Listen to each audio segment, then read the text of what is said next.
Sure. Well, he makes the argument that kids are underprotected online and overprotected in the real world, and that those two things work in tandem. I mean, I can tell you, my son and his friend are downstairs playing Roblox on their screens right now, rather than running around the neighborhood. But there's not really places that, at least where I live, that fifth graders tend to go and hang out unaccompanied, even though they're perfectly capable of getting there on their own. And so there's a couple of different things. I mean, part of it is that there's just an opportunity cost. You know, time that you spend on screens is time that you're not spending exploring your neighborhood and having adventures and developing independence and learning to manage risk and sort of all the things that childhood play is kind of for in psychological terms. And, you know, the kind of quote unquote risks that you take in a video game just don't seem to do the same thing for development. So part of it is that, you know, social media itself is part of it. It has its own negative effects, but part of those are just kind of what it takes people away from. Yeah, exactly. And I think that's such a excuse me, a crucial part of this whole conversation is how do we create that space, not the online space, but the space where kids can actually go, where they can hang out. You mentioned some of the things in your piece about, you know, having phone-free zones in schools and some of the ironic parents having fits about not being able to access their kids when they want to in the middle of a school day. Well, and it's not just I mean, this is like a very kind of particular American. I mean, you could either say American tragedy or American derangement that you see whenever people try to institute phone-free schools, and they've done it in some places. Parents get very upset because they're worried about being able to reach their kid if there is a mass shooting. Yeah. And, you know, I mean, it just seems like such a kind of a commentary on kind of where American culture is that you know, kind of can't have a school. You can't have a school day with kind of kids giving their full attention to their studies and each other because of this other problem that we've proven kind of unable as a society to address. Yeah.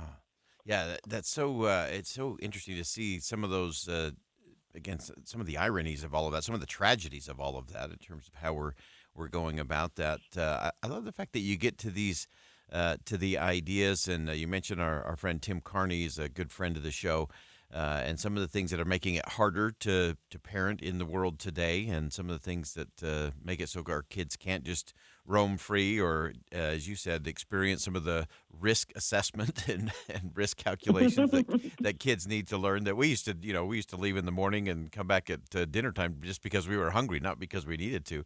And so as you look at it moving forward, give us a sense of what is it? One, what is that right role of government? There has to be a piece there that I think everybody can get to. But more importantly, what is it that we should be doing locally, community-wise, family-wise, neighborhood-wise? Yeah, so to be clear, I mean, I do think there's a role for government in kind of going after these tech companies and these addictive algorithms and all the rest, although finding the right balance and one that's going to pass constitutional muster hasn't been easy. But in the meantime, there are, I don't know, it's kind of the low-hanging fruit of this debate is to just intervene locally to make it easier for parents who want to tell their kids to get off their screens and go outside. I mean, that's a very difficult thing to do if your kid is going to be the only one out there or if there's no place for them to congregate. For example, the chain of AMC movie theaters doesn't allow kids without a parent if they're under 17. I mean, I don't know if you did this when you were younger, but me and my friends used to go hang out at the movie theater all the time. Yeah. There's fewer and fewer places where kids are allowed unsupervised. There's more and more pressure on parents to watch their kids every minute. You know, parents who've sent their kids to play in the park unsupervised have faced calls, and I think that this is more risky if you're a person of color, but it's happened to people across the socioeconomic spectrum where people have made kind of perfectly rational decisions to send their kids to the park have found themselves on the wrong side of a child welfare investigation. Right. Yeah, and all of that gets so complicated so quickly, and I think you're you're spot on in terms of government clearly has a role to play in terms of that protection and algorithms and addictive processes that businesses are using. Families have responsibility, communities have responsibility, and it's one of those where, again, if we don't allow ourselves to get past the headlines of it all, then we're just going to end up with one more fake fight, a lot of false choices, and a lot of politics coming out of this. But I think this is one of those, as you pointed out, can be one where we can at least come to some agreement of here's something we should get behind and something that will be good for our young people. Yeah, and I think that kind of, almost whatever your politics are, I think most people think that the government has a role in urban planning and, creating parks and creating bike lanes. I mean, right, the government is responsible for for roads and streets and kind of public space. And, it's a choice whether to make that public space kind of navigable by kids without chaperones and without people driving them around or not. Yeah, no question about it. This is a great piece. Everybody, you need to go to this New York Times, and Michelle Goldberg is an opinion columnist there, and this is a piece that will get you to think again about what you think you know when it comes to our young people and technology and what each of our role is, along with the role we have to have locally, community, state government, federal government. There's roles for everybody. There's plenty to go around in all of this, but it all begins with each of us doing something a little bit different. Michelle, thanks so much for joining us today. Great perspective, great piece, and we look forward to having you back to continue the conversation. Thank you for having me. All right, fantastic. Great stuff from Michelle Goldberg from the New York Times. Give our kids a place to go. If the internet is a wasteland, let's give the kids a better place to go. And it might be in your own backyard. We'll be right back.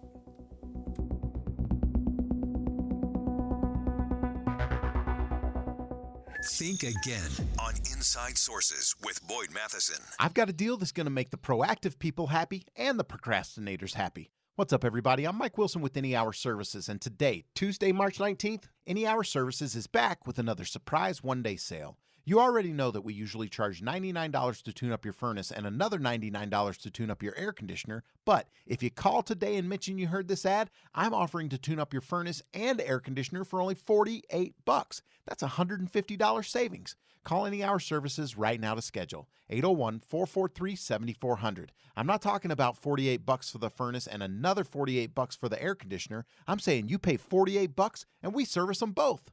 801-443-7400. That's an end-of-season furnace tune-up and an air conditioner tune-up for only $48. Schedule for a time that works best for you, but you need to call Any Hour Services today and lock in these savings. 801-443-7400. You can Google Any Hour Services. You can even schedule online at anyhourservices.com. The big surprise in the Big 12. Dallin Hall to Spencer Johnson for three. That's good! BYU. I can speak for everybody in the program. We say that we're just blessed to even be in this tournament. Love you, Cougs. Let's go. Thursday, the Cougars face off against the Duquesne Dukes in round one of the NCAA tournament. Special extended pregame starts at 9 with tip-off at 10:40 on Utah's legacy home of the Cougars. KSL News Radio.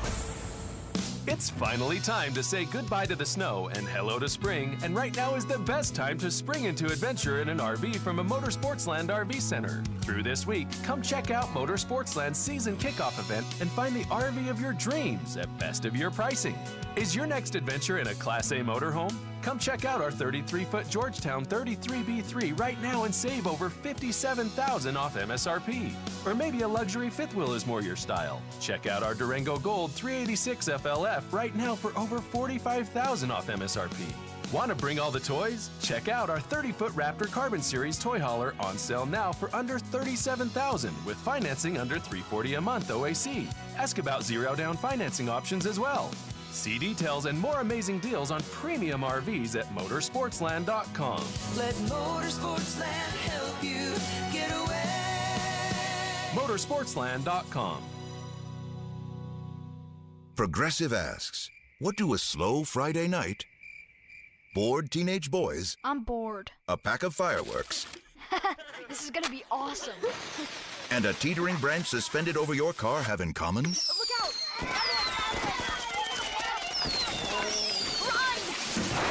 They can quickly wreak havoc on your slow Friday night. Uh-oh. Bundle your home and auto with Progressive for great savings and round-the-clock protection. Progressive Casualty Insurance Company, affiliates, and other insurers. Not available in all states or situations. It's a mystery where Old Spice finds its amazing scents like Himalayan sea salt, but I'm thrilled they have because no other body wash exfoliates and moisturizes 24/7 like Old Spice Gentleman's Himalayan sea salt body wash. Now, if only there was a mountain range separating the Indian subcontinent from the Tibetan plateau where I could hide my Old Spice and keep my family from stealing it, my impossibly smooth skin will finally be safe. Advertising used to be simple. Your options were radio, TV, newspaper, and let's not forget the yellow pages. Now it seems like a tidal wave of options. Podcast, cable TV, streaming, OTT, CTV, audio networks, smart speakers. On top of that, you need digital marketing for your website along with SEM, SEO, display, video, YouTube, email, and all the social media platforms. Look, you're the expert in your business. Wouldn't it be nice to have an expert to market you? We are Bonneville Salt Lake, the local marketing and media company you know and trust. We reach customers across all digital and social platforms and have the reach of traditional advertising available as well. We find your customer anytime, any place, anywhere on any device here in Utah or anywhere in the world. We work to optimize your results with our in-house local team of experts, providing you with qualified leads, not just impressions. Contact Stephanie Palmer at KSL for a free consultation, including a complete digital audit with no obligation or cost to you. Email spalmer@ksl.com. That's spalmer@ksl.com. Getting help with electrical repairs is easier than you think. All you have to do is call Any Hour Services or schedule an appointment at anyhourservices.com. No one helps more homeowners than Any Hour Services. Amanda. Yes, KSL is a trusted institution. I mean, it's a 100-year-old institution, and I know that with that legacy comes a responsibility and a trust. But I want you to know, we have diverse voices at this radio station. Young people, we have people of all different ages, of all different cultural backgrounds, who put their 2 cents into what stories we cover from day to day, a voice that is given to those stories. Well, I've been kicking around the Salt Lake City market for 40 years. I felt like I needed a decade of radio under my belt before I even attempted to climb that mountain. So as important as KSL is to you, you need to know that it's an important institution for both of us and something that we take very seriously, in the responsibility of providing the right news and information for you and your families every day and carrying on the tradition of this great radio station. Utah's Morning News between 5 and 9 on KSL News Radio. Boyd Matheson divides rage from reason on Inside Sources. Welcome back to Inside Sources here on KSL News Radio. It's great to be with you today. As always, I am Boyd Matheson. Of course, there's a lot of talk going on here in the state of Utah about the Olympics. And, of course, that's going to be a 2034 proposition here for the Winter Olympics. But the Summer Games in Paris are coming right up. It's someone who's actually just returned from Paris, been working in and around kind of the whole process, the leadership process of an Olympic Games in Paris, and really grateful to have Andy Spalding join us on the line back in the U.S. And Andy, welcome to the show. Thank you, Boyd. Great to be on. So give us some perspective in terms of your work over there. What was the major thrust and focus, and what were some of the things that you were teaching? What were some of the things you were learning? Yeah, so I think Paris is really an historic event in the development of mega sports. We're coming out of a period of about 25 years, plagued mostly by scandal, as everybody knows, corruption scandals, human rights scandals. And then Paris 2024 is really the beginning of a new era. It's the first host city that is subject to some new anti-corruption and human rights legal obligations. Salt Lake City will be subject to these same obligations. And Paris has really done some innovative things to proactively address particularly the corruption piece, and I think has set a pretty high standard for future host cities to follow. Yeah, and let's unpack that just a little bit, because I think a lot of us, we look way back and think of some of the challenges, some of the scandals of previous Olympics, and kind of the bought and sold votes that were that took place in awarding games over time. So tell us what the new rules really are. As you said, this is the first time they've totally been under that umbrella. And what are some of the unique things that Paris is doing to make sure that that's how it comes out? Yes. So Paris is the first host city that has this contractual obligation to adopt what we call anti-corruption compliance systems. Now that phrase will mean something to some of your readers, maybe less to others.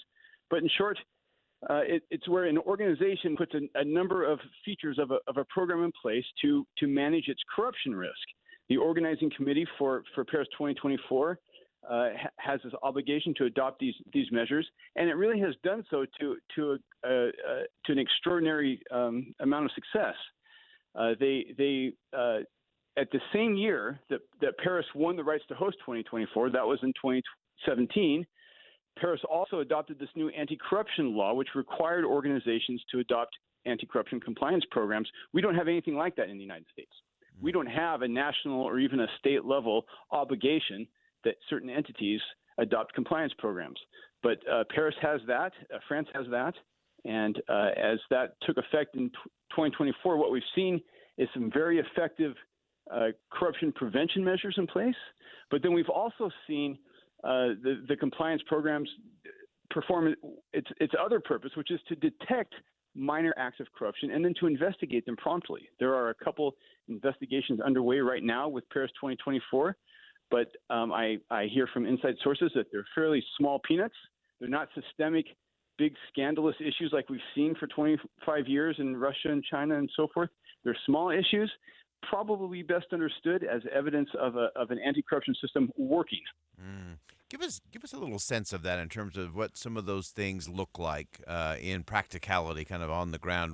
I think it's easy for us to say, okay, we can see how things would go pretty crazy with the China games or Vladimir Putin controlling the strings. What are the practical tacticals of this that are allowing Paris to be at such a low level in terms of anything they're even having to take a look at? Sure.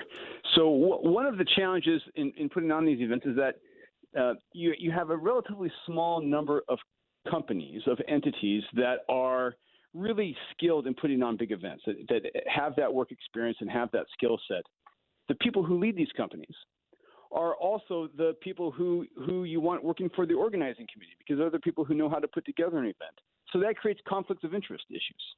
You have situations where an organizing committee could have taken on to its staff somebody who is connected to a company that might be seeking a contract with the organizing committee. And so how do you manage that conflict? You don't want to disqualify the qualified people from the organizing committee. You don't want to exclude the best companies from submitting bids. And so you've got to manage that. Paris has been mostly successful, but a couple contracts are under investigation right now. Again, that could be evidence of a good anti-corruption compliance program doing its job. Yeah, fantastic. Just in our last minute here, real quickly, Andy, give us a sense of what are some of the things that we should be looking at here in the U.S.? What are some of those initial steps that need to be taken if we're going to get down this path? Well, I appreciate that. So the first thing you have to recognize is that, corruption is a universal problem. Nobody is immune from it. Corruption is not just about, the Vladimir Putins and the oligarchs systemically embezzling money. Corruption risks exist everywhere. And so the trick is for an organizing committee like Salt Lake City to put the first-rate international best practice standards in place before the scandals arise, before the exposés have been written, get ahead of the narrative. What we saw in Qatar in 2022 was a host who really did a number of innovative, progressive things in managing corruption and human rights risks, but they waited too late. They waited until after the bad press reports had come out and the narrative had taken shape in the international media, and now we all think of Qatar as being a disaster from a corruption and human rights standpoint. It was in some respects, but they didn't get the credit they deserve. So getting out in front of this is really important, I think, for Salt Lake City, and also being able to recognize some of the human rights issues that the international community will be asking about, will be thinking about when they come to Salt Lake. Yeah, no question. This is such important stuff and so important to get to. And Andy, this is just the beginning of the beginning, because I think this is another area where Utah can lead out and show a model that works not just for these games, but for the U.S. and beyond. And we appreciate you joining us. I agree. We look forward to having you back real soon. Thank you very much, boy. Appreciate it. All right, we'll step aside for a quick bottom of the hour news. More Inside Sources coming up next.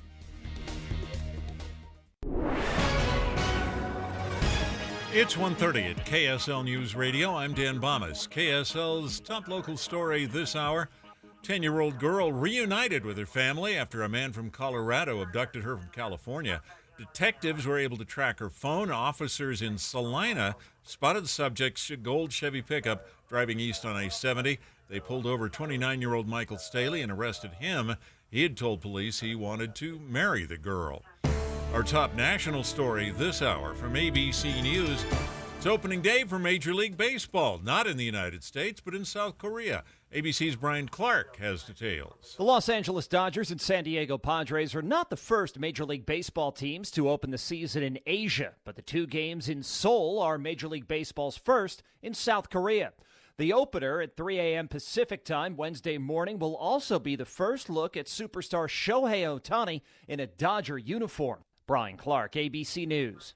Your money at this moment, the Dow Jones average has been up all day, 234 points in the green right now. The NASDAQ is up about 21 points right now.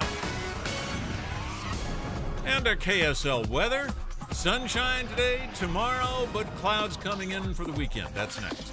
KSL News Time, 1:31. It's a priority for us at this station to bring you all sides of a story and to talk about the news fairly, completely. Get all the facts and be really aware. Utah's Morning News with us, Tim and Amanda. Weekday mornings 5 to 9 on KSL News Radio.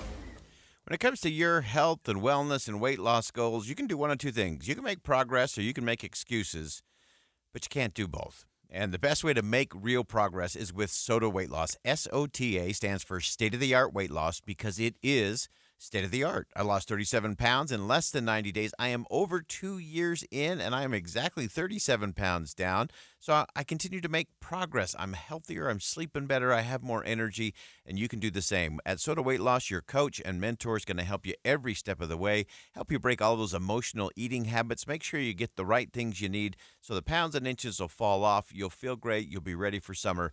I'm not the only one. When it comes to your SOTA weight loss journey, just remember, there's no time to lose. There's only time to win. So start winning today with SOTA Weight Loss, SOTAweightloss.com. That's SOTAweightloss.com. Planning for spring at Lowe's means big savings on outdoor power equipment, and Lowe's knows nothing feels better than free. Buy one select Ego string trimmer, leaf blower, or mower kit. Get one select 56-volt battery free. That's up to a $299 value. Power through spring with Ego, the #1 rated brand in cordless outdoor power. Because Lowe's knows home improvement. Valid through 4/3 while supplies last. Selection varies by location. When Cynthia came to TurboTax, she had just launched her new side gig, a true crime podcast. I'm a first-rate detective with a golden voice. As her TurboTax expert, I made her second income count by guaranteeing 100% accurate filing and her maximum refund. What did she do with that refund? Find out next week. Switch to Intuit TurboTax and make your moves count. See guarantee details at turbotax.com/guarantees. Experts only available with TurboTax Live. Devotion to country, service to Utah. Brent Orrin Hatch had a front row seat, watching his father serve our state faithfully in the Senate. A constitutional conservative and lifelong Republican, Brent Orrin Hatch is a champion for the rule of law. He's running for Senate to stop this lawless president from destroying our country from within. Hatch will fight to secure the border once and for all and take on Mexican drug cartels to halt the flow of deadly fentanyl. Brent Orrin Hatch knows the national debt is just as big a threat to national security. Hatch won't rest until the budget's balanced and won't cave to the big spenders in both parties. Pro-life, deeply committed to religious liberty, rock-solid Utah conservative. Brent Orrin Hatch for Senate. Paid for by Conservative Outsider PAC, which is responsible for the content of this advertising. Not authorized by any candidate or candidates committee. www.copac.us. Traffic and weather together, brought to you by Sinclair's DinoPay app. Save up to 20 cents per gallon. Here's Ricky Meese. A couple of different accidents in the West Valley Taylorsville area near Bangerter Highway, possibly due to police activity in the area. We don't have anything confirmed. The one accident is eastbound 4100 south at Bangerter, blocking right lanes. The other accident reported 5400 south just west of Bangerter Highway. The UACPA supports certified public accounting accountants in Utah through ongoing professional education and leadership development. Find a CPA that works for you, uacpa.org. Ricky Meese in the KSL Traffic Center. Our KSL weather, sunshine today, a few clouds moving in later in the week, and temperatures will be in mid to upper 60s. Right now we're looking at 63 degrees. It's sunny. I'm Dan Bomas from the KSL Common Spirit Health Studios. Listen online at kslnewsradio.com. We're Utah's news, traffic, and weather station. Inside Sources. Inside Sources. America's voice of reason. Boyd Matheson on Utah's home for elevated conversation. Inside Sources on KSL News Radio. Of course, over the weekend, Vladimir Putin secured himself another 6-year term as Russia's president. Many people were not shocked at that he basically reelected himself, pretty much total power and control. He won with about the margins you would expect from somebody in complete authoritarian control. But the bigger question beyond just the headlines of all of that is what comes next? Why does it matter? What's the impact for Ukraine? And why does Vladimir Putin care about what the rest of the world thinks about the way the elections were run inside of Russia? So we're going to help you connect the dots when it comes to Russia today. Really pleased to have joining us on the program today Katerina Stepanenko, Russia Deputy Team Lead and an analyst at the Institute for the Study of War. And Katerina, welcome to the show. Thank you so much for having me.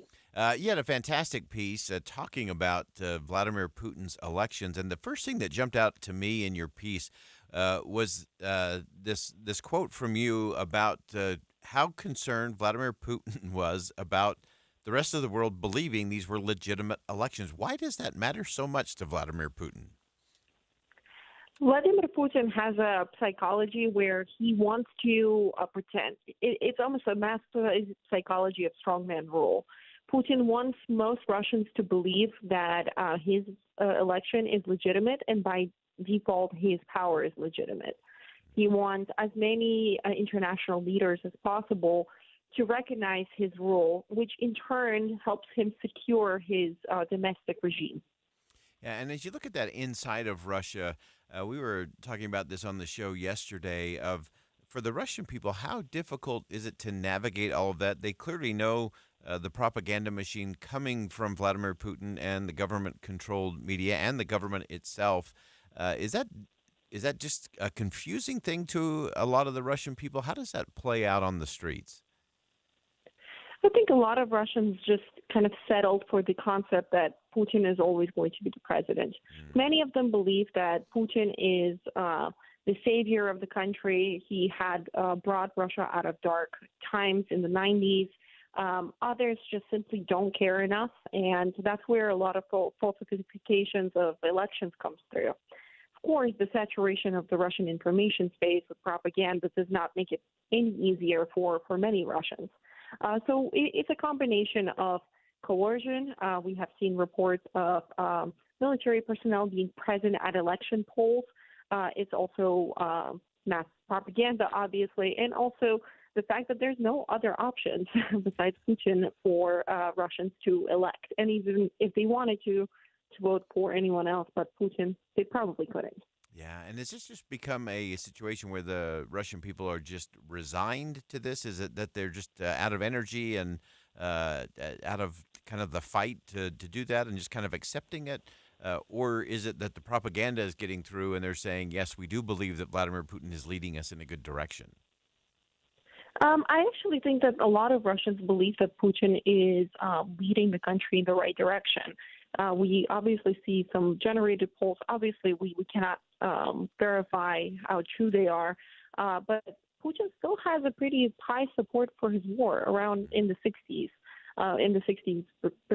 So that is all to say that, Putin, with his propaganda machine, with tightening of the information space, with repressions, is forming a state that is closer to what we've seen during the Soviet Union than ever before, which makes it hard for anyone to really express any opposition to Putin whatsoever. Yeah, and as you look at this from your unique perspective, how does this play out in the rest of the world? Obviously, here in the United States, it's pretty easy to poke and jab at what did and didn't happen over the election weekend. How is this playing out in the rest of the world, and in particular, how is it impacting the current challenge going on inside of Ukraine?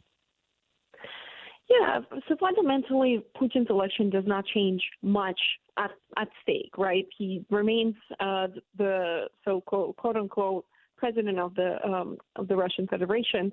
However, he's clearly signaling through his election that he wants to continue this war in Ukraine. We have seen with high turnout, the claimed high turnout of Russian voters in occupied territories in Ukraine. The presentation of that in the Russian media was through the roof. Like there was a lot of reports from the Russian state media about the number of individuals in occupied Ukrainian territories showing up to vote for Putin. All of this suggests to us that Putin is actually trying to set information conditions for a protracted war in Ukraine. He's telling his constituencies in Russia that, look, all of these people showed up to the ballots. We need to continue to, quote unquote, protecting them, and therefore continue fighting in Ukraine to, quote unquote, liberate more people. So this is largely the entire election campaign has been centered around war rhetoric. So we have seen Putin meeting with veterans, Putin going to different military headquarters, something that is a deviation from his original narrative that we have seen in 2022 and 2023. So all of these components really suggest to us that he's trying to solidify the reasons why people in Russia need to support this war in Ukraine for longer periods of time and make significant sacrifices. Yeah, I think that is so fascinating because really there was a season where he was definitely just the populist. I'm here to protect you from the evil, awful people in the West, and then Ukraine begins to play out, and now he's clearly positioning everything on a war footing that we do have to sacrifice together, uniting the Russian people, saying we have to stick together against the West in all of this, which will cause them to, again, suffer more and be willing to suffer more. That's correct, yes. And so as you look at how this moves forward from here, give us something that you're keeping your eye on in terms of things that might indicate where Vladimir Putin goes next, or the way he tries to position himself both internally to maintain power and externally to try to prove that legitimacy. So externally, Putin is already making strides to unite the quote-unquote global South. So he has been emphasizing all of the leaders that have congratulated him on his presidential victory, namely, not Western countries. So he has been promoting the Russian agenda, which is essentially to break the Western hegemony, to break the Western world, and so on and so on. Domestically, the things that we are looking out for is there's a big question whether Putin is going to launch another wave of mobilization, given that he did set up some successful information conditions already in the Russian society about the need to fight against the West, to fight against NATO, which, according to him, is currently located in Ukraine. Despite that, Ukrainians are actually fighting on the battlefield. So right now we need to watch out for, does he think that he had set enough information conditions to convince Russians to make further greater sacrifices to support his maximalist objectives of capitulating Ukrainian government and also destroying Ukrainian military? Yeah. So I think mobilization is a big question for us now. Fantastic perspective. Katerina Stepanenko, Russia Deputy Team Lead and Analyst at the Institute for the Study of War. Katerina, thanks so much for joining us today. Thank you so much. We'll be right back. More Inside Sources coming up next.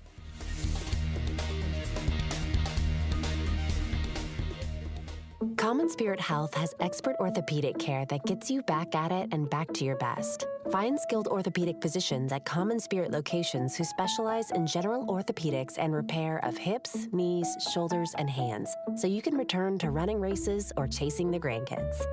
Common Spirit Health. Hospitals, clinics, and caregivers all connected to advance healthcare in Colorado, Kansas, and Utah. Orthopedic care with human kindness is here. Visit mountain.commonspirit.org.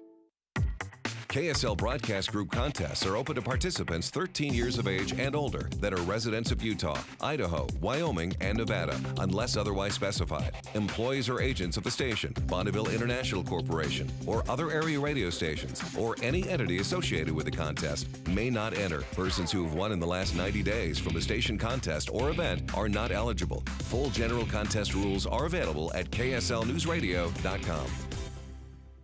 I've got a deal that's going to make the proactive people happy and the procrastinators happy. What's up, everybody? I'm Mike Wilson with Any Hour Services, and today, Tuesday, March 19th, Any Hour Services is back with another surprise one-day sale. You already know that we usually charge $99 to tune up your furnace and another $99 to tune up your air conditioner, but if you call today and mention you heard this ad, I'm offering to tune up your furnace and air conditioner for only $48. That's $150 savings. Call Any Hour Services right now to schedule. 801-443-7400. I'm not talking about $48 for the furnace and another $48 for the air conditioner. I'm saying you pay $48 and we service them both. 801-443-7400. That's an end-of-season furnace tune-up and an air conditioner tune-up for only $48. Schedule for a time that works best for you, but you need to call Any Hour Services today and lock in these savings. 801-443-7400. You can Google Any Hour Services. You can even schedule online at anyhourservices.com. Believe it or not, most small businesses don't have a 401k. If you don't have a 401k, you are missing out on the greatest wealth creation tool ever created. I'm Jeff Jr. with Trajan Wealth, and many 401ks are overpriced for the employer, have expensive and underperforming investment options, and have tedious administrative provisions. Not at Trajan Wealth. We can set up a 401k for a company for only $8 per employee, a $65 per plan fee, plus a small advisory fee. That's right, not thousands or even the tens of thousands you've been quoted. And do it all in less time than it takes to sit in traffic. If you have 5 or more employees, these 401ks will help you attract and retain top talent. And if you're an employee and don't have a 401k, tell your boss. Call Trajan Wealth today. Call 801-899-7600. That's 801-899-7600. Services offered through a third-party partner. IVC, Interventional Vascular and Vein Center, is having a Hello Spring special event on Saturday, March 23rd. This will be a free screening for varicose veins at their office in Provo. Don't let leg pain slow you down. Come and learn why starting now is ideal to get you ready for summer. IVC has been in business for over 20 years and has been voted the best vein center of Utah Valley for 10 years running. IVC's doctors, advanced practice providers, and sonographers will be on hand to answer your questions. So stop in to IVC on Saturday, March 23rd for a free varicose vein screening. Space is limited, so please RSVP right now. Let's spring new life into your step. Visit ivein.com. ivein.com. That's the letter I, VEIN.com to schedule your new year, new legs free screening at IVC. Because life starts when the pain stops. Any Hour Services free furnace sale is going on right now. If you haven't scheduled your free estimate yet, do it now. Call Any Hour Services today or schedule online at anyhourservices.com. Jeff Kaplan. When I was a kid, my parents got me a subscription to Newsweek magazine. I would devour every page into the night. And to this day, I sit on my iPad looking for stories for my Minute of News, flesh out our coverage, and I get to share the news with you. Jeff Kaplan's Afternoon News, 3 to 7 on KSL News Radio. With the 3 things you need to know this hour, I'm Dan Bomas. First, police in Salinas spotted a truck wanted in a kidnapping case in California, and they rescued a 10-year-old girl and arrested the man who was with her. Second, early season mosquitoes are turning up in Utah, but they're not the kind that carry disease. Third, Major League Baseball is underway now in South Korea. Right now, 63 degrees and sunny in Salt Lake City. Back to Inside Sources on KSL News Radio. Boyd Matheson divides rage from reason on Inside Sources. Well, if you missed the program yesterday, we did the deep dive on the latest version of the Shutdown Showdown. Of course, marching our way towards Friday once again. Most of this is going to be fake fights and false choices, but there are some important things in there that Congress has got to figure out. And so we want to get underneath the hood of some of that today, just a little bit more. Great piece in the Hill talking about the fact that it is crunch time when it comes to Ukraine. Is going to be part of this whole conversation. And Mike Lillis is a journalist who reports on Congress for The Hill, was a tag team partner with Michael Schnell, of course, friend of the show as well, with a great piece in The Hill. And Mike, welcome to the show. Boyd, good afternoon. Happy to be with you. All right, so let's dig into this as we march our way towards Friday once again. And this time underneath the obvious shutdown rhetoric stuff that I'm sure will get averted, there's some important things when it does come to that Ukraine issue. So give us a sense of what you're keeping your eye on. What are some of the things that are bubbling up as we go through this week? Well, that's right, Boyd. You know, this is a huge challenge for Speaker Mike Johnson. You know, so far he has managed to avoid any major backlash in the government spending fight, the separate government spending fight, which you mentioned the deadline on Friday. He has, since he took the gavel in October, he's kicked the can 4 times so far, and then they passed a little minibus last week, and they're going to pass another minibus, it looks like, this week, avoiding a government shutdown. And they're, again, avoiding the backlash. You'll hear a lot of complaints from conservatives, but they haven't really threatened his gavel in the way that they did his predecessor. It was Speaker McCarthy, who, of course, was kicked out over cutting deals on spending with President Biden and the Democrats. Mike Johnson seems to have avoided that fate on government spending, but Ukraine is going to be trickier. And so the million-dollar question is, what is he going to do? And so kind of all eyes on him. He says he supports more military aid for Ukraine as Russian forces are advancing. But he doesn't have really a plan. He's thrown a lot of things at the wall. He looks like he's seeing, what's going to stick, what is going to get the most support within my conference, and then we can start talking about bipartisanship. Of course, the Senate has passed a bill. They did that last month. A pretty substantial vote, 70-29, 22 Senate Republicans, including Mitch McConnell, the minority leader.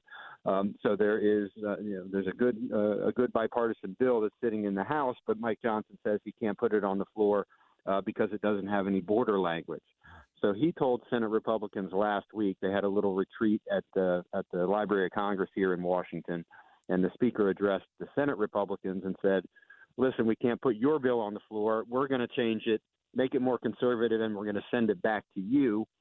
He mentioned some tweaks. He wants to lend the money instead of just granting it, so taxpayers would not be 100% on the hook.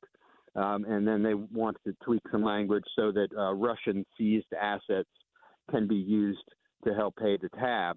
And then, of course, there's the border component that he's insisted upon all along. So what does that all look like? We have no idea. There's still the Israel component. There's still the Taiwan component. There's humanitarian aid for Gaza. And then there's Ukraine and border. So is that one bill? Is that 2 bills? Is that 3 bills?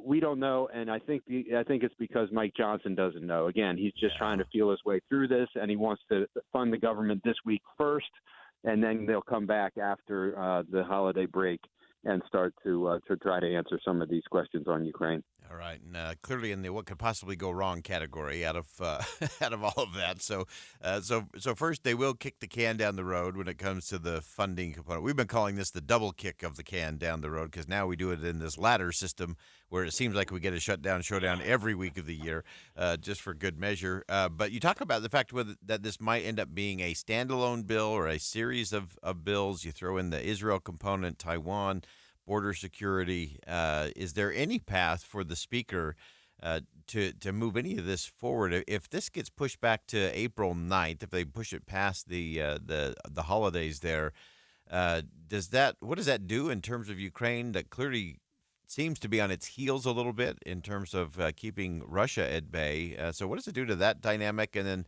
how does that play into the international community in terms of those who are looking at the U.S. saying, are they really going to be with us when we really need them to be with us, or is this going to all end up being political? Well, right. I mean, that's a great point, and it's been an enormous part of this debate. Obviously, there are a lot of people up here. Most of them are Democrats, but not all of them. There are a lot of Republicans up here who are, their hair is on fire over Ukraine, and they want the aid, to be there yesterday. And they're pointing to Russian advances. They're pointing to, the by all accounts, this is coming from not only from Zelensky and the Ukrainians, but the Pentagon is warning that they have, dwindling supplies. It sounds like the Pentagon, last week they shook the couch cushions and they came up with $300 million in more ammunition and weapon supplies that they can send them. But the Ukrainian forces, by all accounts, are running out of defensive ammunition, and that's going to make it easier for Vladimir Putin. So if you ask the Democrats, and Nancy Pelosi was on the Sunday shows, Hakeem Jeffries was up here last week saying, listen, we can't leave, we know we have to do government funding. We can do that, but we can walk and chew gum at the same time. Let's do Ukraine aid before the holidays because they need it. I mean, there's no other way to put it. But Mike Johnson has shown no indication that he's going to do that. So you mentioned April 9th. It is a 2-week recess, and that's the very first day that they'll be back. So you're talking about a timeline that's going to extend well beyond that, especially if he wants to pass something through the House, send it back to the Senate. I mean, that's going to take days, if not weeks. So, we're talking about April, maybe May before they're really moving on something here. And that is going to, the international community is scratching its head and saying, what happened to the United States? We thought that they were a close ally and all of this stuff. But of course, this all just reflects the simple fact that the Republican Party has changed over the years. Right. This is not the party of Ronald Reagan anymore. This is the party of Donald Trump, and he has adopted a more isolationist bent. He has gone after NATO. He's been cozy with Vladimir Putin. He has opposed the Ukraine component. He's opposed the border component. He's, really made it tough for a lot of these Republicans to vote in support of this stuff up here on Capitol Hill. For fear of primary opponents or for fear of just being a target of the former president. And so that's all, Mike Johnson is really, really in a tough spot because of that. And by, he seems to be ready to kind of ignore Donald Trump and go along and find some appetite for Ukraine aid.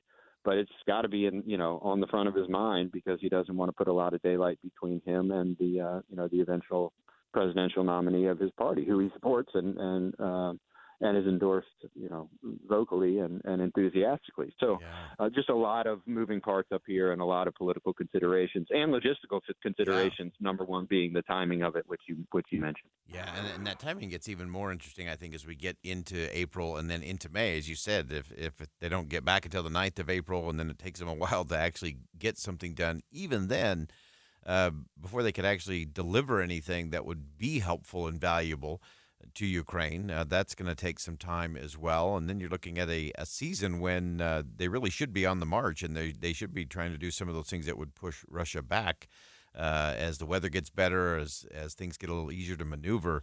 I think there's some timing things that are real crucial to that conversation as well. Great insight, as always, great perspective in terms of the politics and the moving parts of all of this. You can see how complicated and complex this gets very rapidly. And we know when things get more complicated, they move slower and they're less likely to get done. And this is one of those that needs to get done, both because we need to fund the government, but also we need to make sure that we continue to lead. Mike Lillis, journalist who reports on Congress for The Hill. Great piece at thehill.com. Mike, thanks for joining us today. Boyd, thank you. Always glad to join you. All right. Again, that's Mike Lillis. Great reporting there. As always, I love his ability to get into all of the details and the depth of that in terms of what is and what is not happening, what the negotiations look like, what the political calculations are, and what the consequences are. And they're all pretty significant from my standpoint, both in terms of funding the government, but also in terms of making sure we continue to lead and that the rest of the world knows that the United States will lead. And we'll be there. That's an important message to our allies. It's also an important message to our adversaries to know where we stand. All right, that wraps up hour number one of Inside Sources here on KSL News Radio. We'll step aside for some top-of-the-hour news. When we come back, more Inside Sources. Stick around. We'll be right back.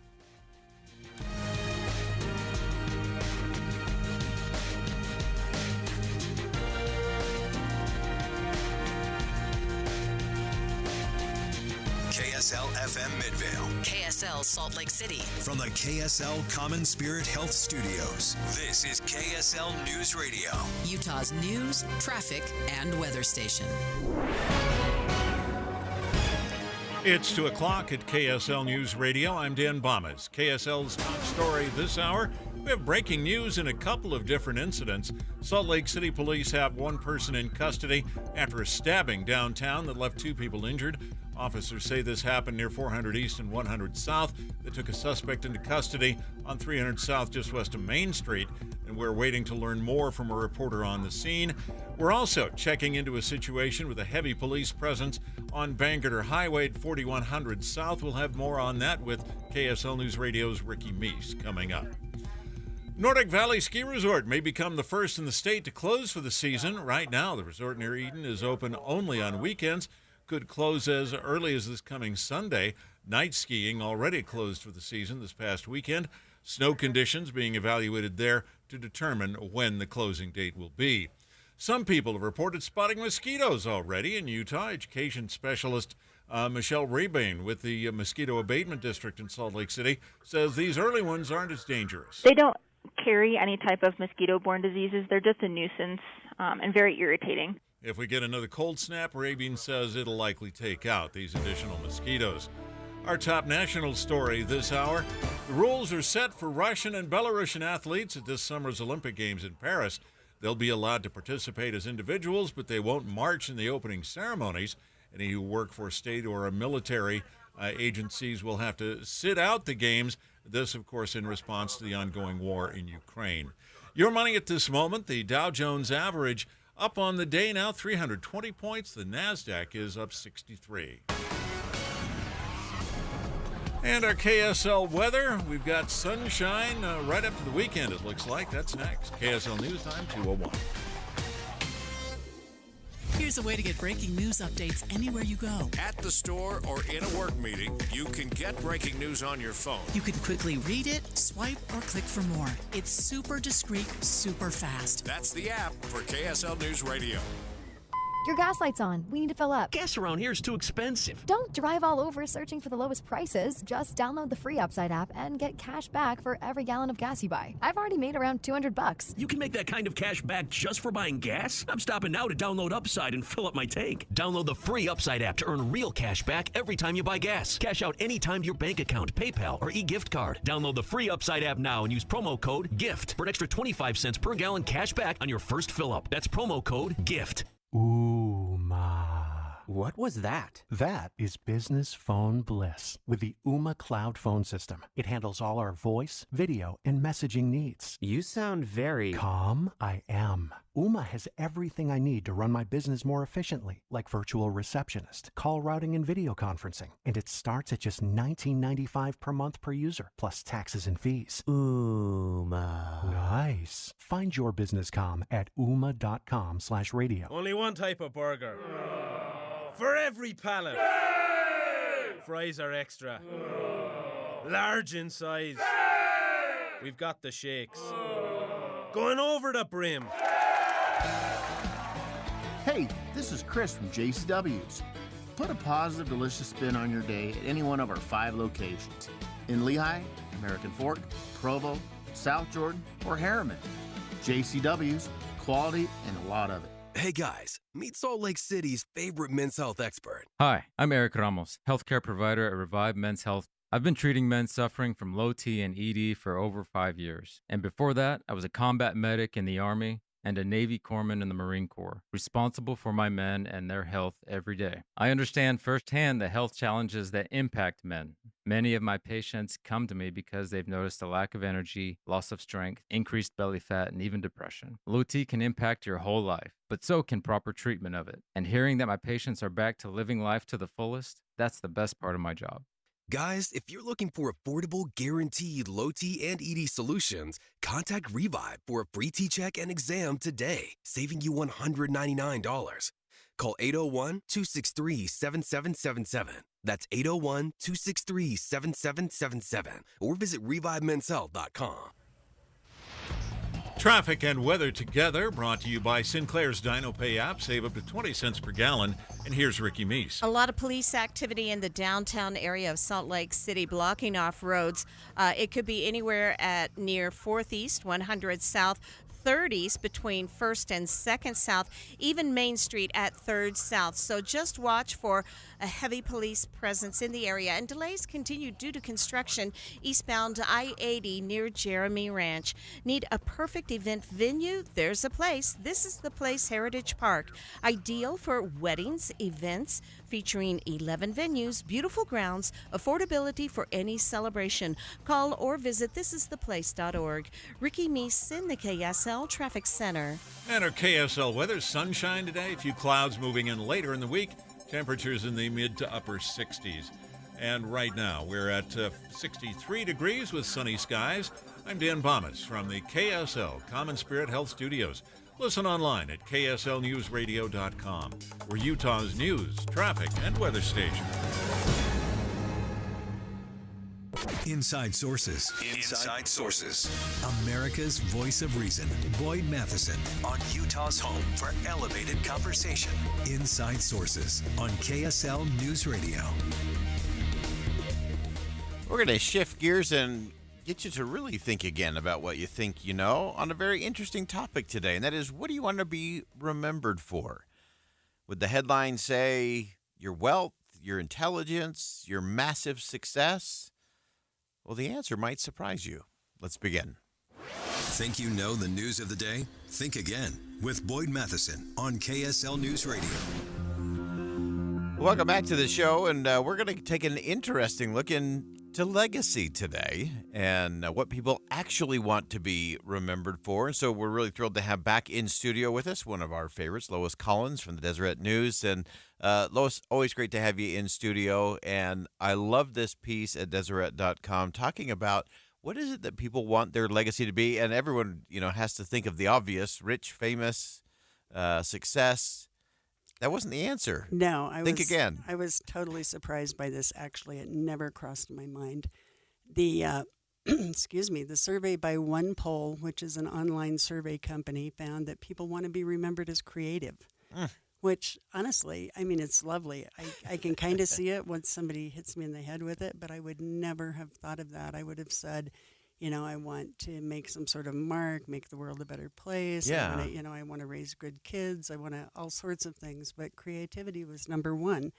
Number two was brains. So that was 1 in 5 people wanted to be known for their intelligence, but it was 1/3 that wanted to be known as creative. Yeah. 14% for wealth and 10% for humanitarian service or philanthropy or whatever.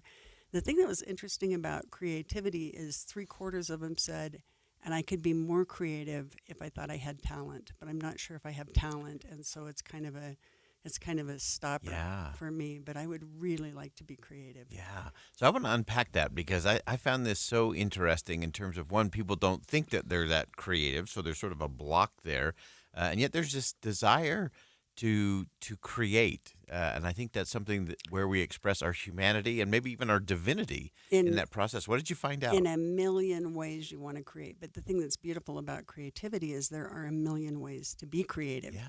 You can make a quilt, you can paint, you can doodle, you can garden, you can cook gorgeous cakes. You can do so many things that are creative. You can play music, you can write music. So I think that there's a lot of opportunity to be creative. Studies that had nothing to do with this survey, I took a little bit of a deeper dive into it and looked to see what we know about what creativity does for people. Yeah. And according to some really good scientific studies, it boosts happiness. It helps herd you away from dementia. It boosts your mental health. It boosts your general well-being. And it makes you more intelligent. So maybe your legacy, if you're really creative, could be that you're also known for your brains. Who knows? But it was really kind of a fun survey. It was done for Sharpie and Papermate, which is a lot of these online surveys are hired by companies that want to kind of promote their product, but it's still an online survey that's representative and that doesn't say, here's what the result will be. Yeah. So They're fun. So interesting, and I think that's so true. The creativity portion is so fascinating to me because I do think there is great happiness and joy, and it does engage your brain and gets everything firing.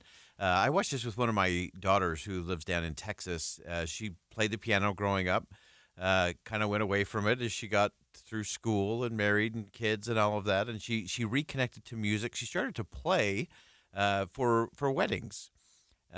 And then she got this creative thing where she was creating these custom entrance musics and exit music and first dance music.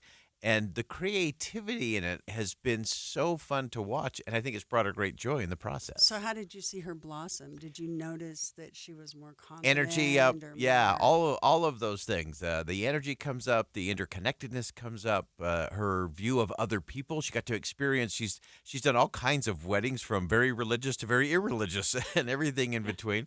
So it's connected her to a whole different, part of her community there in Texas.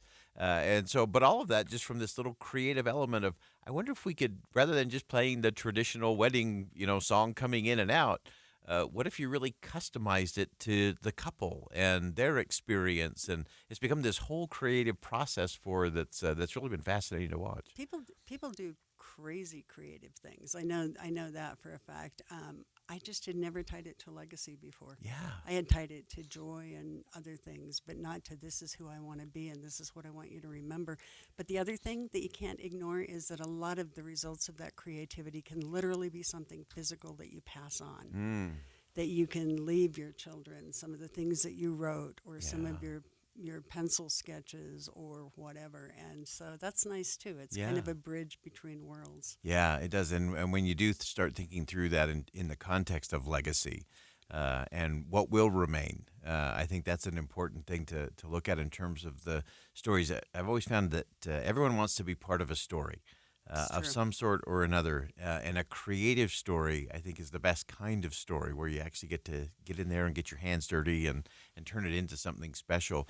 Give us some of the dynamics and some of the other things that you've been thinking about, because I know there's all the things that you wrote in this beautiful piece at Deseret.com, and I know how you create, Lois. And you probably have a file 10 miles long of all the other things you thought about and created as you were going through this process. So what's some of the under the headline stuff that you were thinking about? So the thing that I tried to be the most creative with recently was a story about sleep.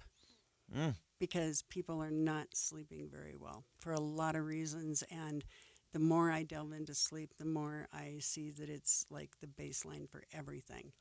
And maybe it's, by the way, if you ever hear that I died doing something I loved, I died in my sleep.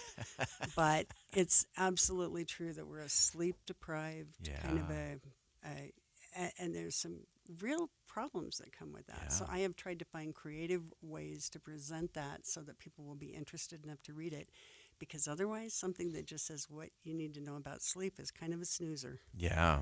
So that's an interesting thing. I want to take just 60 seconds and explore this with you because of your creative brain. Because we are so sleep deprived in general, that often inhibits our creativity. It totally does. It absolutely does. And then does that undermine our joy and our happiness and our energy legacy. and our the legacy? Yeah, no, there's absolutely no question. There are health problems. There are mental health problems. There's just slow processing problems. And people don't know how much sleep they need, and they certainly don't get it. And everybody thinks that they can make it up somehow. And when you short yourself, even 20 minutes a night for years and years and years, you're shorting yourself probably years and years and years. Yeah, fascinating stuff. Great thinking, great writing, as always, creative writing from Lois Collins. It's a great piece. You need to check it out at Deseret.com. And as always, Lois, thanks for joining us today. It's always fun.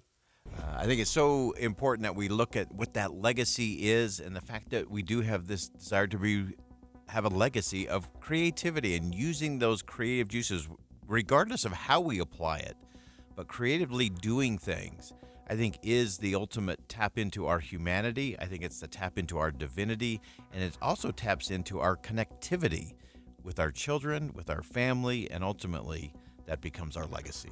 We'll be right back.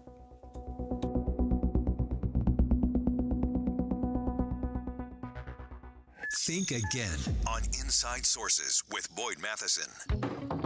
It's going to be here before you know it.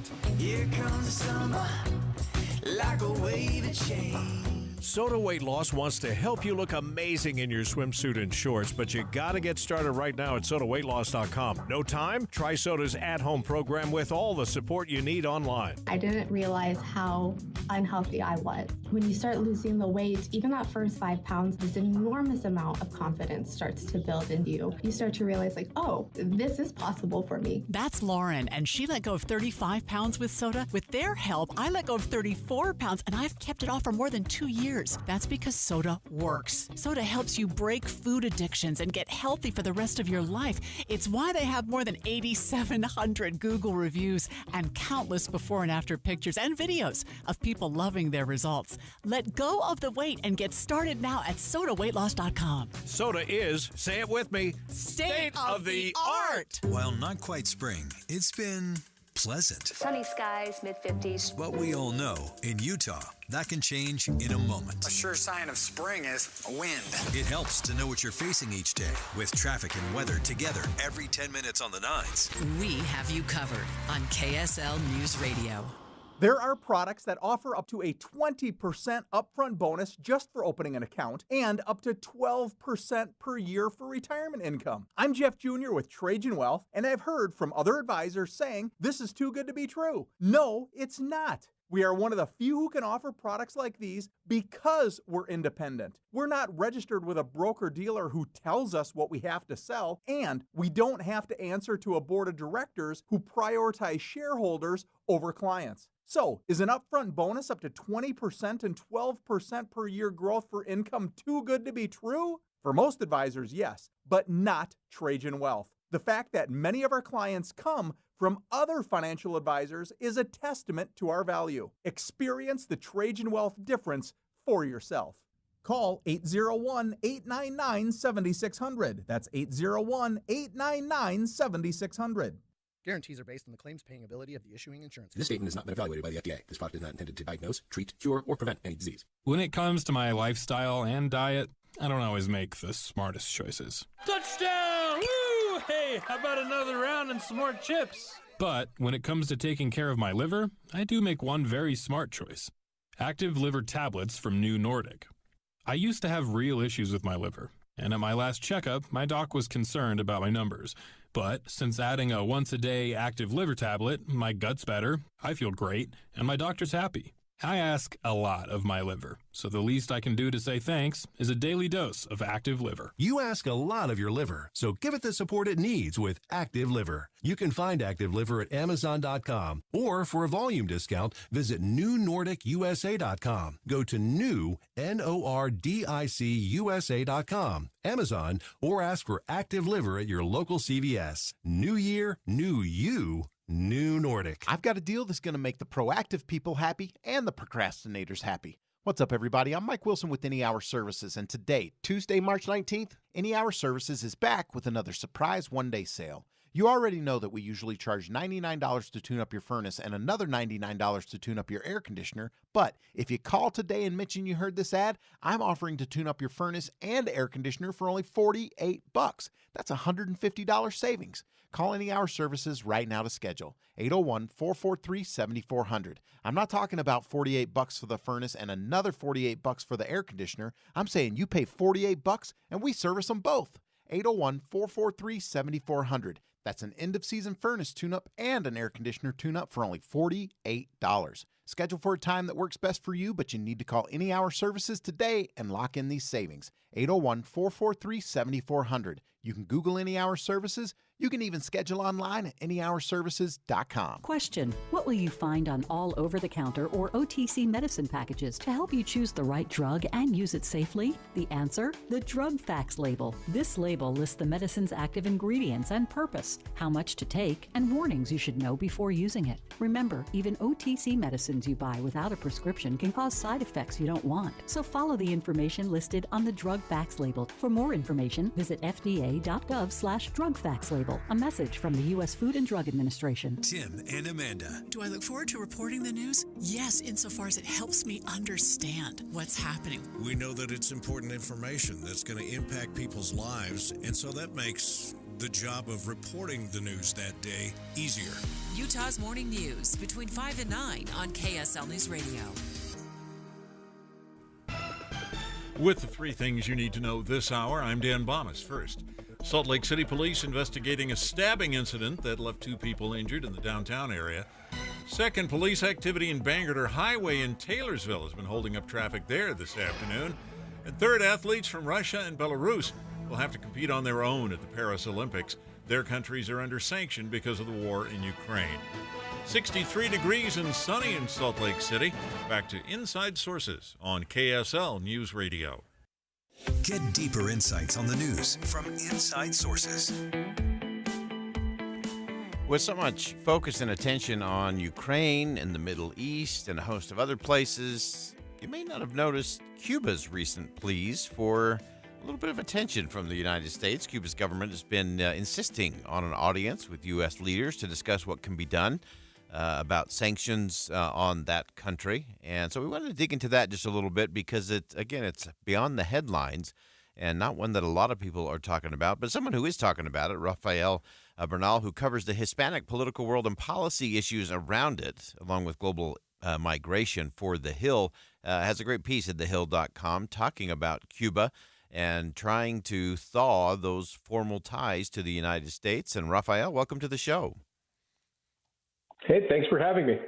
So let's dig into this. Not a lot of people tracking this. There's so many other things going on in so many places around the world. And then there's there's Cuba.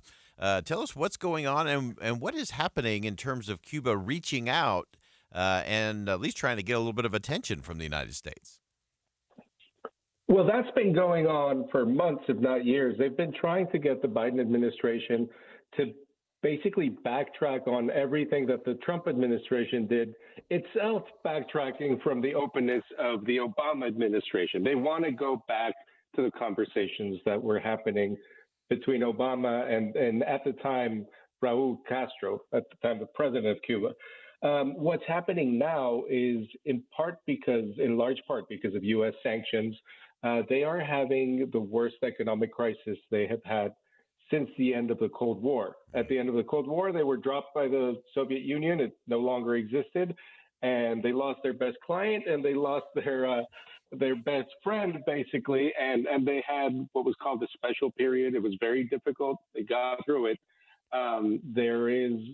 This is worse. And there are protests because of that. And there are Republicans in South Florida who think that this might lead to regime change, something they've been looking for in Cuba since the 1959 revolution.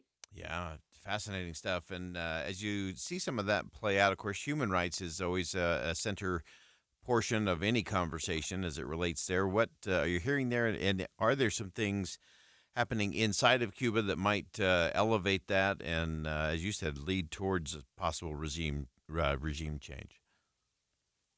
Well, it's a two-sided thing. The protests obviously raise the danger of potential human rights violations.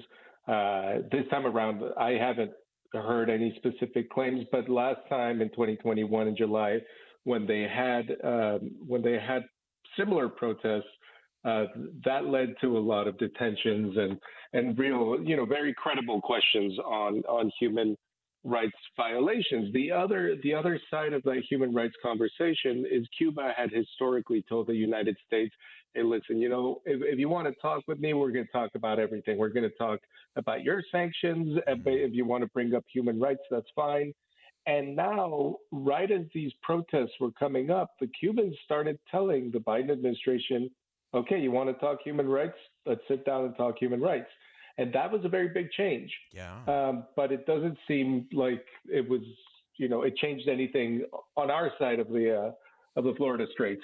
Yeah, and break that down for us a little bit in terms of the Biden administration and where they are. Is this just a timing issue? Is this one of those where the when to is important as the how or the what? Because it doesn't seem like even on areas where they should have some natural collaboration that the administration is leaning into any of those conversations. Well, it's without getting into their heads, it is a difficult political time. It is. They don't want to be seen as soft on Cuba. That is, it's not. 6 months before an election is not the right time to try anything innovative like that. And frankly, the Cuban government knows that. They follow politics in the United States and specifically in Florida very, very closely. They might know Florida politics better than anyone, frankly. But the Biden administration is stuck in a bad position because the Trump, on his way out, named Cuba to the list of state sponsors of terrorism. He had avoided that designation for 4 years because it was well known, and we can see it now, that it was going to really hurt the Cuban economy, prompting migration out of Cuba. So the Biden administration walks in with this new sanction, this brand new sanction imposed on Cuba, and they have this really difficult choice where they have to choose to either look soft on Cuba by removing it or live with the consequences of an economic crisis on the island. They chose to live with the consequences of the economic crisis. And, both choices had their pros and cons. And right now we are seeing Cuban migration that we've seen over the past few years has been, in the eyes of the Biden administration, that con that they decided to live with.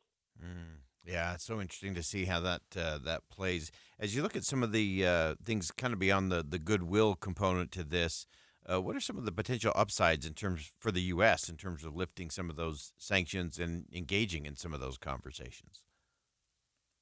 Well, there's two really. The top thing about removing Cuba from the list of sponsors of terrorism is obviously that the Cuban economy can breathe a little bit. It can more freely trade with Europe specifically, and you won't have those side effects that we feel over here.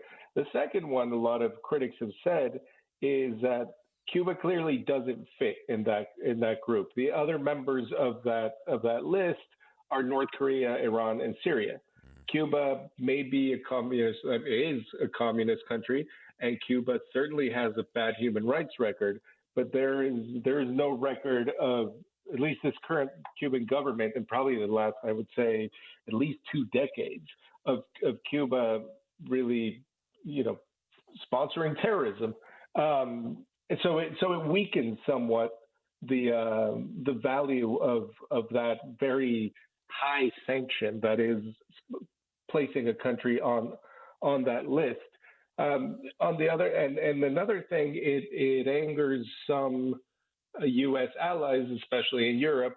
For instance, if an EU citizen decides to go to Cuba on vacation, then they lose their right to come to the United States without a visa because of the sanctions, including that terrorist designation. Right. So obviously, people in Spain aren't too happy about that one.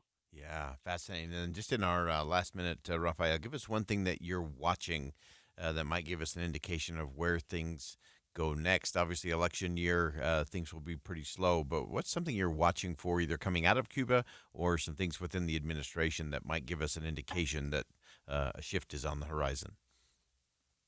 Well, this one's a long shot, really, but I'm just curious to see if the administration will put it one of two ways: either take Cuba at its word or call Cuba bluff, whichever interpretation you want to give it. Yeah. But if they actually do go and sit down at the table with them. Fascinating stuff. Great perspective. Again, an area of the world that we've not necessarily neglected, but we have been talking a lot about because there's been a whole lot of other things at the forefront. Great writing, great reporting. Rafael Bernal covers the Hispanic political world and the policy issues around it and global migration for The Hill. Great piece at thehill.com. Check that out today as well. Rafael, thanks for joining us today. Thank you for having me. All right, again, that's Rafael Bernal from The Hill, thehill.com. And we're going to go ahead and step aside for some bottom of the hour news. And when we come back, we'll pick up the conversation. Big hearing going on in Washington, D.C. today around Afghanistan and the Afghanistan withdrawal, what that all means and what the perspective is politically. Coming up next on Inside Sources. We'll be right back.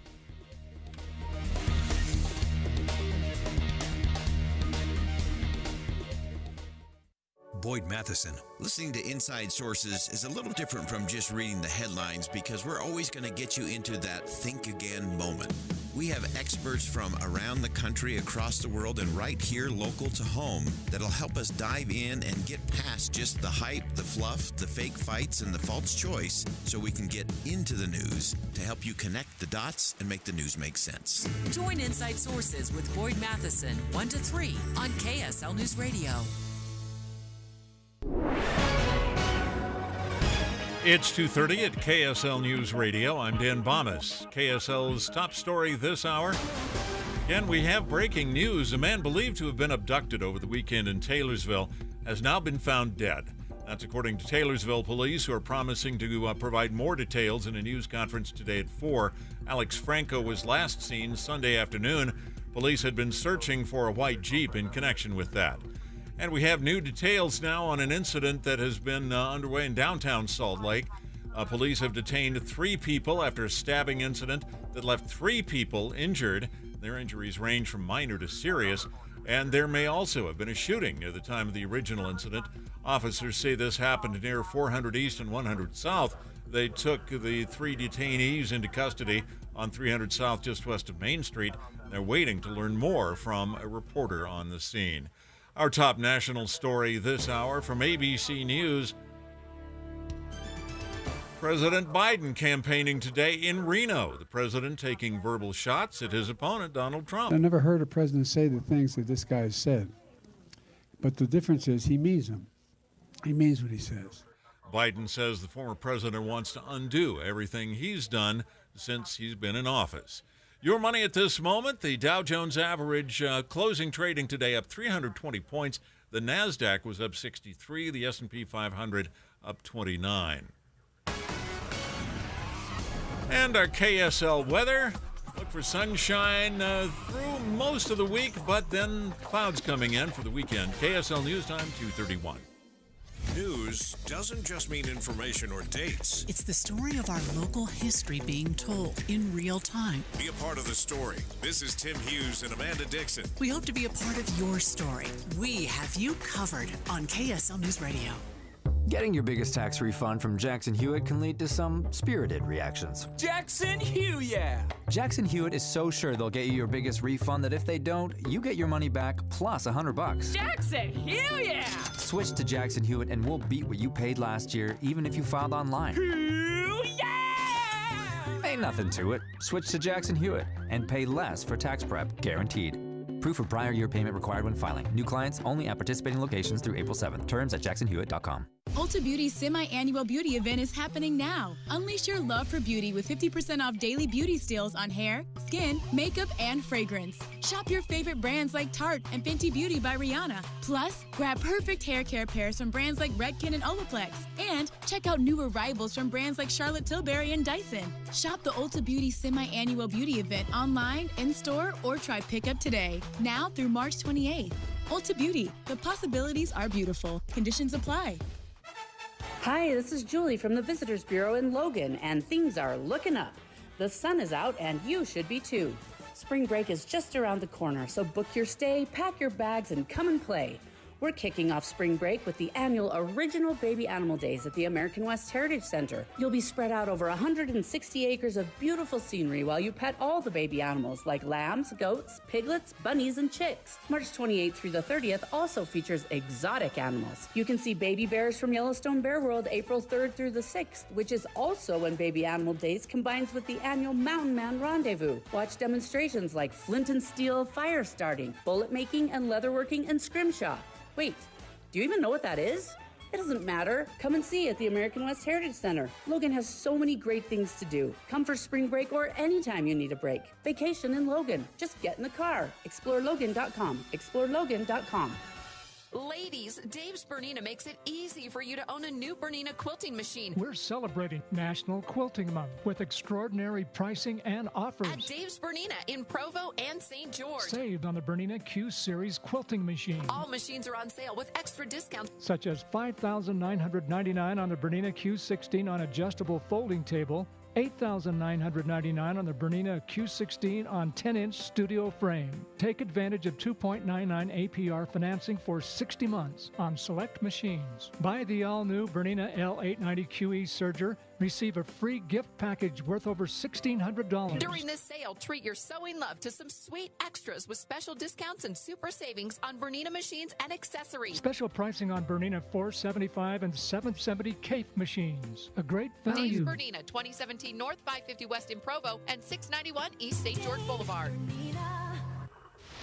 Traffic and weather together, brought to you by Sinclair's DinoPay app. Save up to 20 cents per gallon. Here's Ricky Meese. We still have the cleanup of an earlier multiple vehicle crash in the West Valley Taylorsville area. Eastbound 4100 south at Bangerter Highway, a right lane and shoulder still blocked. Now downtown city streets where we have police activity.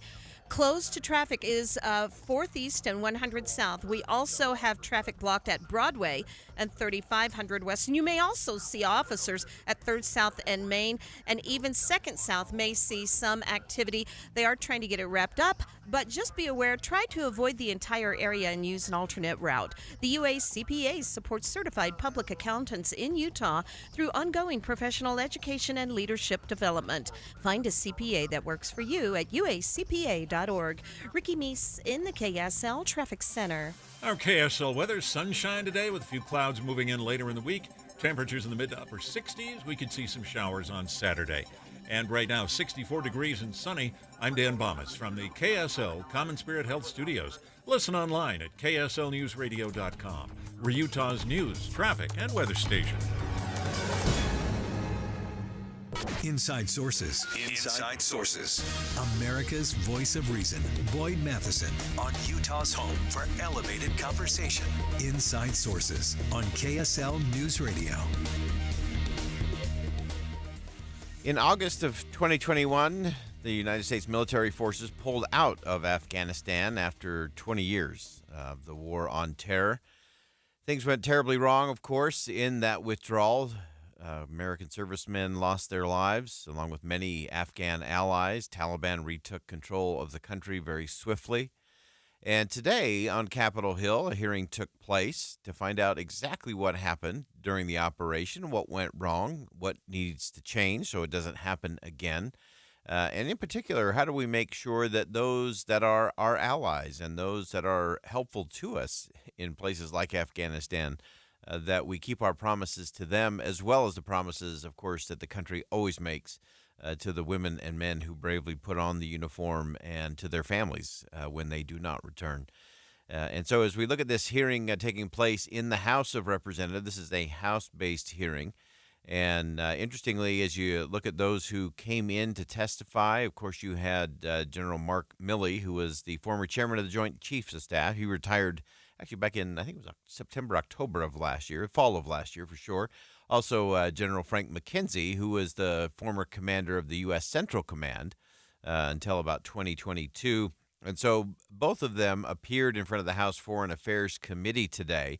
And I want to go to some of General Milley's comments in particular.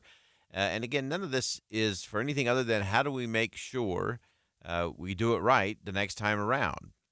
What were the lessons learned? What were the warning signs that were missed or ignored?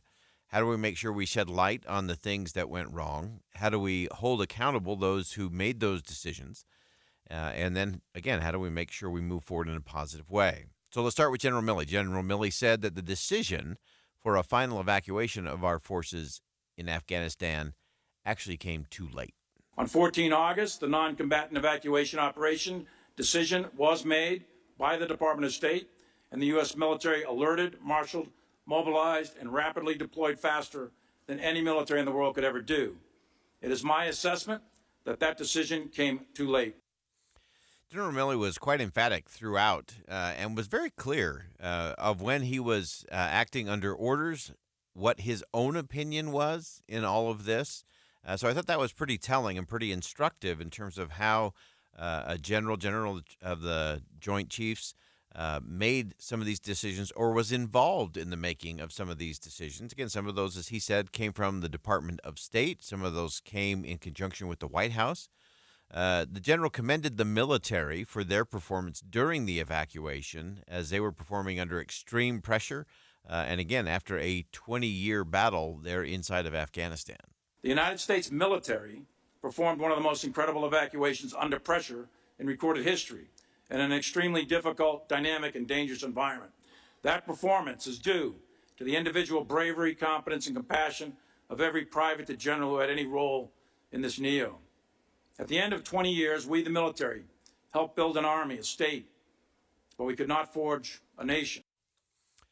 We helped to build a state, but we could not forge a nation. And I thought it was important and also instructive that General Milley pointed to the fact that those brave women and men of the U.S. military performed an evacuation under extremely difficult circumstances, and it was their heroism, it was their bravery, it was their commitment to excellence and execution that enabled them to do so much good. And while they couldn't do all the things that needed to be done, part of that, again, going back to General Milley saying it was just too late by the time things were actually ordered and done. And so I thought it was important that he did call out the bravery and the professionalism of our women and men in uniform and their work and their efforts on behalf of our allies in particular, those that have been most helpful to us inside of Afghanistan. And as he said, sadly, in the end, they helped to build a state but could not forge a nation. General Milley also spoke about the collapse of the Afghan army, talked about that in the context of a strategic failure.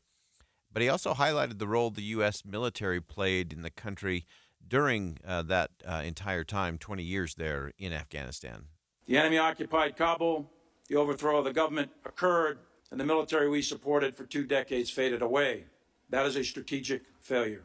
But the military also provided hope for 20 years to the Afghan people. We provided unprecedented opportunity to millions. In the final days, we gave 130,000 people their lives and freedom at very high cost. And most importantly, we protected the United States from terrorist attack from Afghanistan, which was our original mission, and that mission continues today. So I think that's also important messaging coming from General Milley in terms of what did take place during those 20 years. That, yes, you could point to a single moment and the debacle that was the withdrawal. And you can also point to the fact that over the course of that 20 years that there was hope for freedom. There was hope for the future, particularly for women in Afghanistan, that young women were able to be educated, that women were able to serve in roles in government and in business and in community. And all of those things were so crucial. I still believe that when there is a change in Afghanistan, that it will come with a very feminine face, that it will be those women who tasted that kind of freedom, the women who were able to see the kind of impact they could have as they educated their daughters, as their daughters stepped into entrepreneurial roles, business roles, roles inside of government. And all of those, I think, will be important at a future point for the people of Afghanistan. And then finally, in his prepared remarks, General Milley also gave a message to the American public and a message of gratitude to the women and men, those service members who served inside of Afghanistan. To the American people, the most important lesson, I think, to learn is that your troops, the United States military, from private to general, did all that bravery and duty could ever do. Your military defended you successfully for 20 years and continues to do that. And for that, every American should be eternally grateful. To all the veterans of Afghanistan, hold your heads high. Know that you did your duty. Each of you did what your country asked of you under extreme circumstances. And you did it selflessly with professionalism, courage, compassion, and with great sacrifice. I thought those were all great remarks from General Milley, again, telling those who did serve there and the American people that our military function with all that bravery and duty require, which is all we ever ask of our women and men in uniform. And I think it's important, again, as we continue to watch this play out. And yes, as the hearing has gone on, there's been some of the theatrics and some of the performative politics that we detest but have become accustomed to in a House hearing. We have to get past those. I think there were important lessons in Afghanistan. They're important things not just for the past, But remember, past is prologue, and they will be important to us once again in the fight for freedom in the future. We'll be right back.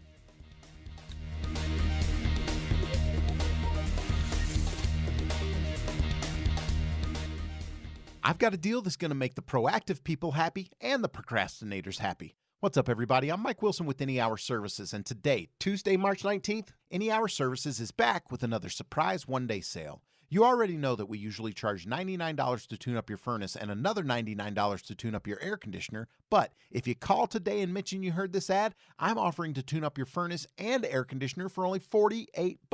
That's $150 savings. Call Any Hour Services right now to schedule. 801-443-7400. I'm not talking about $48 for the furnace and another $48 for the air conditioner. I'm saying you pay $48 and we service them both.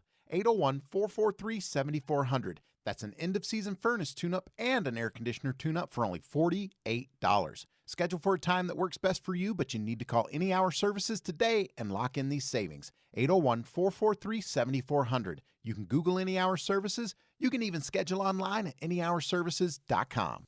This week's movie show brought to you by Sound Sleep Medical. Get a free sleep screening and a free sleep consultation by tuning in on Friday morning. Sound Sleep Medical with 7 locations in Utah. The Utah RV Palooza is back and packed with new and used RVs to fit every budget. March 21st through the 24th, come to the only free RV show in the area at the Mountain America Expo Center. Shop travel trailers, fifth wheels, toy haulers, motorhomes, truck campers, and more. You'll find monthly payments starting under $149 per month on approved credit for select new RVs, like a new 2024 GoPlay 19BH travel trailer. You'll also find huge savings on used motorhomes. We've got select 2023 and 2024 low mileage models from Thor and Jayco heavily discounted. The best deals don't last, so start shopping now at UtahRVPalooza.com and make sure to tour the full lineup of GoPlay travel trailers, one of the fastest growing RV brands in Utah. Get special financing options like 0 payments until June OAC, as well as clearance pricing on all remaining new 2023s. And unlike other shows, free admission. Don't miss the Utah RV Palooza. 4 days only, Thursday, March 21st through Sunday, March 24th at the Mountain America Expo Center. See you there. Stock number L75171. Based on 20% down, 8.99% APR for 180 months. Subject to prior sale. See dealer for details. If you're trying to decide which gutter protection to put on your home, don't just ask how they'll handle leaves. Ask how they'll handle ice. Tim Jr. here from RGS Exteriors, and that's right, ice. See, plenty of gutter guards are good at keeping out leaves, but most are made with flimsy materials that can bend, buckle, and break under the weight of too much ice.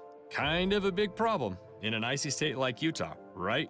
At RGS Exteriors, our exclusive gutter protection systems are built Utah tough.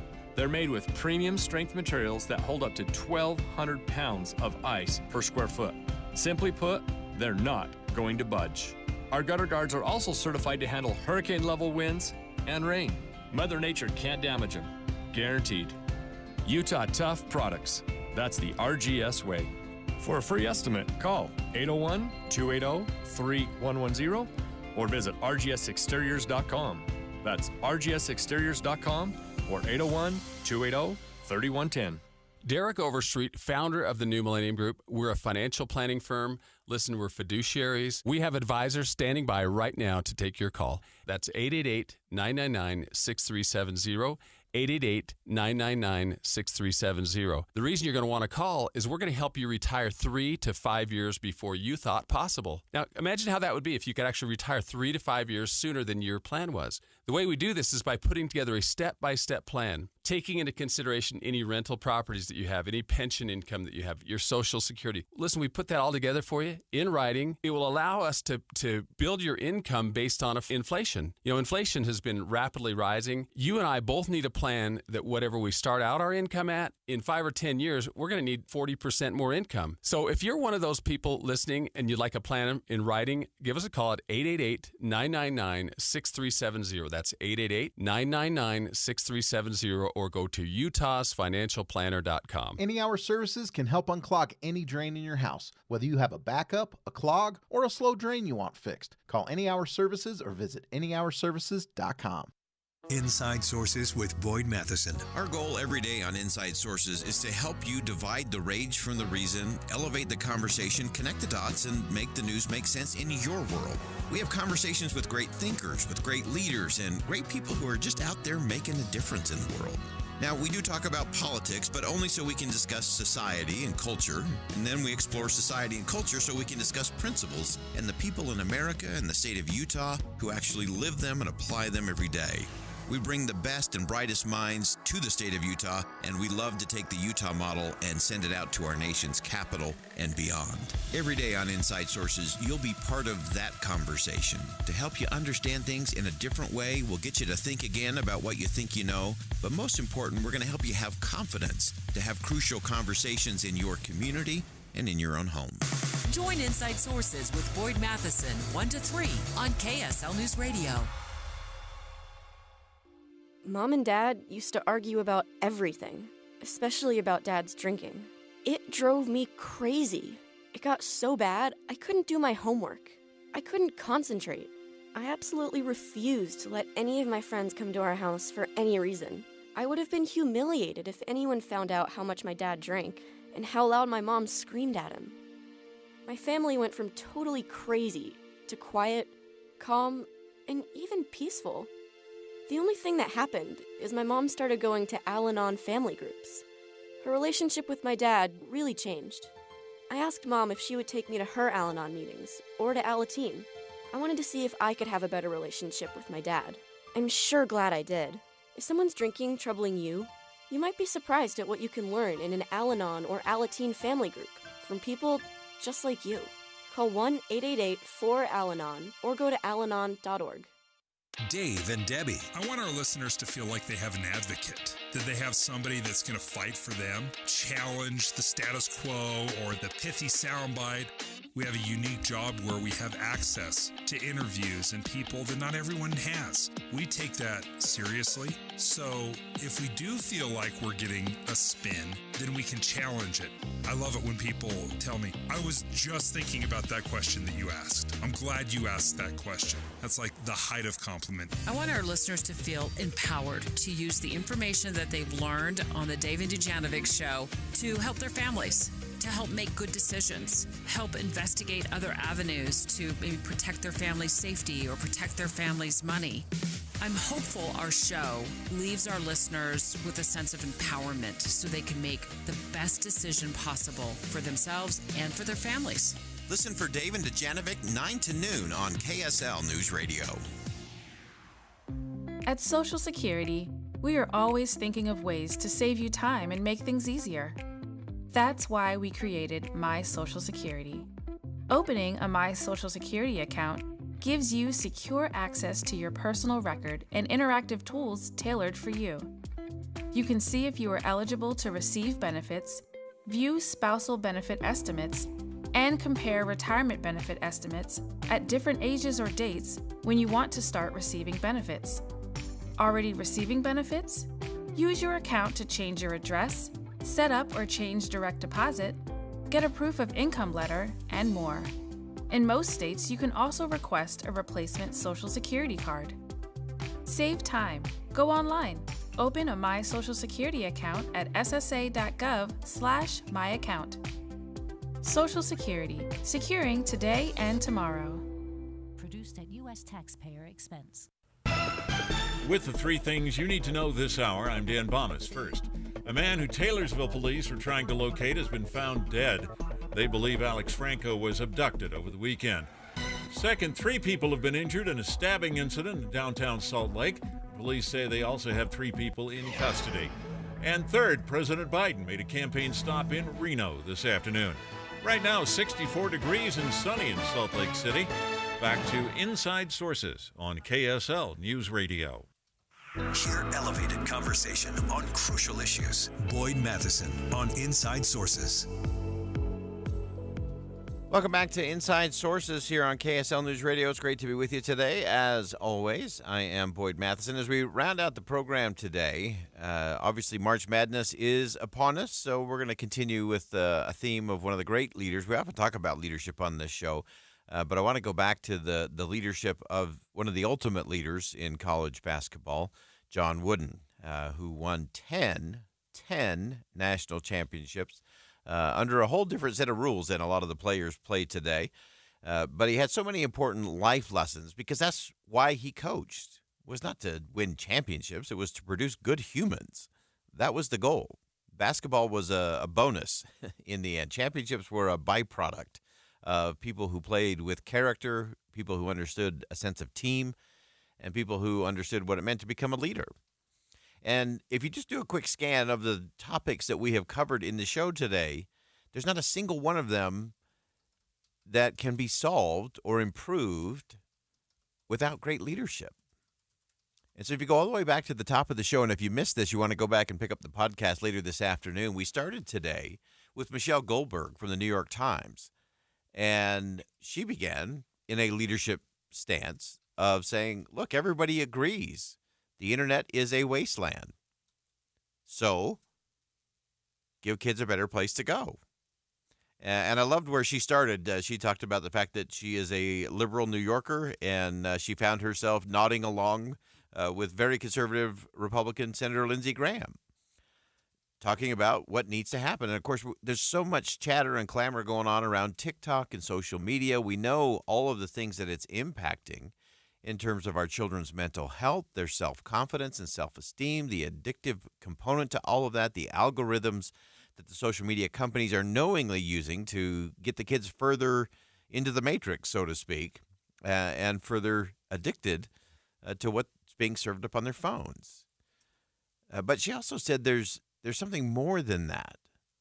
There's not just this rise in mental health challenges, but we're also losing awe and wonder and curiosity, that kids' energy is actually shifting from the physical world to the virtual world, and just how catastrophic that is.